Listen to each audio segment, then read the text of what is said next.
suddenly had live bait. And here's an 8.5-year-old kid, perfect stuff. So all of a sudden we looked over, and here she is, surrounded by like 8 or 9 cameras. 8.5 years old. And she was just holding forth, chatting with them, totally comfortable. I mean, what was network news to her? Just another evening, another afternoon event. Now here's why I tell you that story. There is no possibility of a national curriculum being flexible enough to take advantage of somebody that smart and that mature and let them grow at the most rapid rate possible and learn as much as possible. And that's why I am opposed to any national curriculum. I would frankly dramatically shrink the Department of Education, return power back to the state.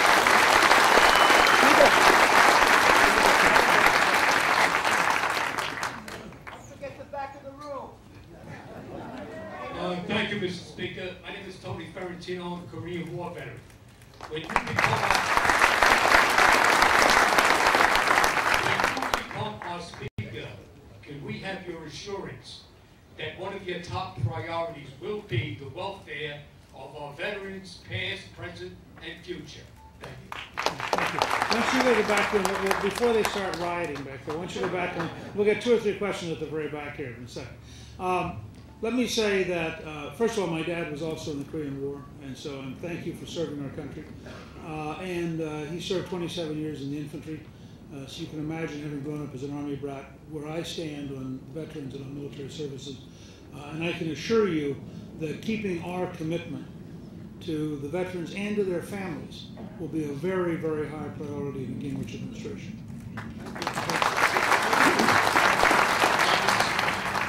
My name is Daniel Joya, and I just want to let you know that I'm 100% behind you.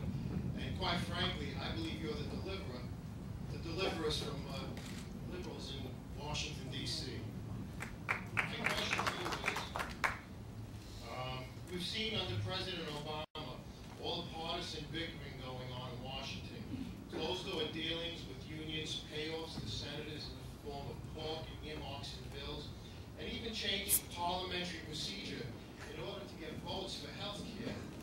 Now, how do you propose to get a consensus and to get democratic support that is so necessary to move this country in the right direction, and also your agenda? Well, that's a very, very important question. I'm glad you asked it. First of all, when I began running in the 1970s in Georgia, you had to get a lot of Democratic support. Because in the 1970s, my district was consistently more Democrat than Republican, so I had to sweep the Republicans, sweep the independents, and get a fair number of Democrats, or I had no hope of winning. When Reagan was elected, and Reagan was always very good. Cliff and I did a movie about Reagan a couple of years ago called Rendezvous with Destiny. And there's a scene in there where Jerry Ford calls him up to speak in 1976 off the cuff. Reagan begins by saying, he's at the Republican National Convention. He begins by saying, my fellow Republicans, and those Democrats and independents around America who are listening and who share our values. And he always did that because Reagan wanted to be the American president, not just the Republican president.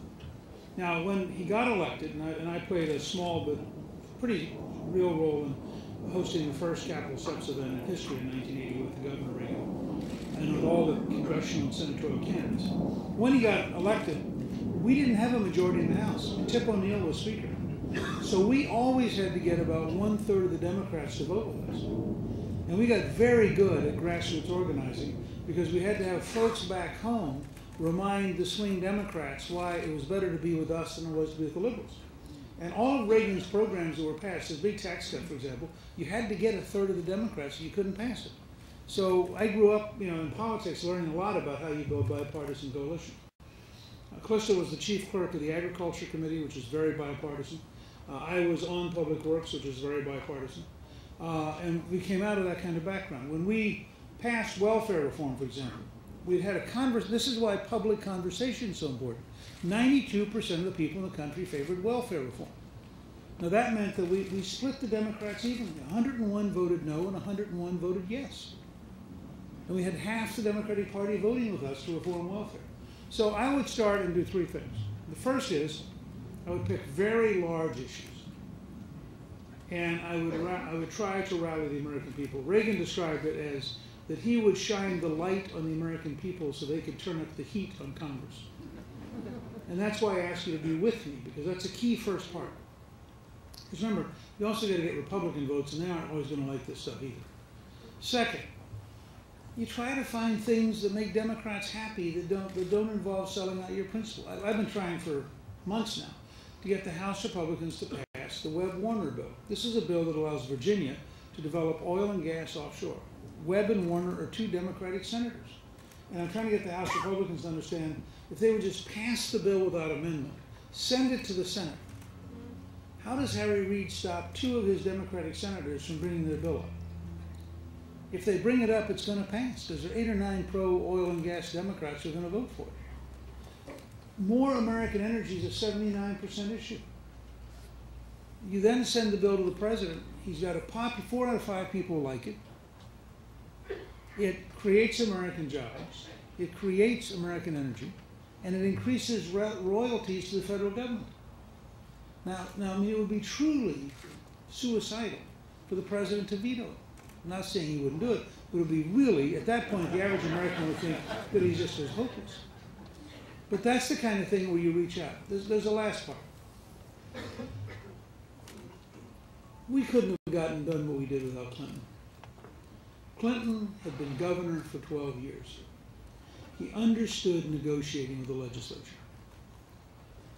Little things, having the right picnic for families, having the families with children bring the kids over, having people fly on Air Force One, little courtesies, phone call on a birthday. There are 1,000 small things that create bipartisanship, even if you disagree about big things. And it's really important to remember that. All the little human things that a good leader can do to get the city of Washington to work again. And tragically, none of them are being done by the current team. But thank you so much. Sorry. Thank you so much for being on Staten Island, Mr. Gingrich. My name is Letitia Romero. I'm the former Republican chair of this borough. Mr. Gingrich, I'd like to know what you will do as our next president to bring manufacturing jobs back to America. That's a very, very important question. The key to the Reagan model was a 4-part plan. Lower taxes, less regulation, more American energy, and actually favor and be friendly and positive about job creators. Obama tends to be wrong in all 4. So let me apply it to where we are right now.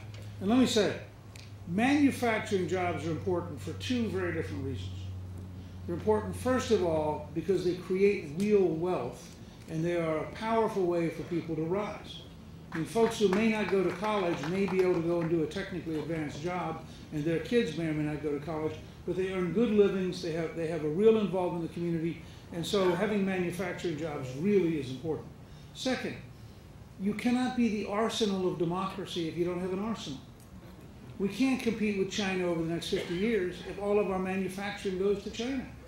So if we want America to remain an independent country, America has to be a country with a very powerful manufacturing base. So let me just give you a couple quick examples. On the tax side, I am for 100% expensing. That means all new equipment gets written off in 1 year. So you have a model for the most rapid modernization possible. I'm for 0 capital gains tax so that hundreds of billions of dollars are coming to I am for abolishing the death tax permanently because you shouldn't punish families for being successful. I am for a 12.5% corporate tax rate, which is the Irish corporate tax rate. It has 3 great advantages. The first is you'll get about $700 billion home that's currently locked up overseas in profits. The second is that you will be in a position to have General Electric actually pay taxes.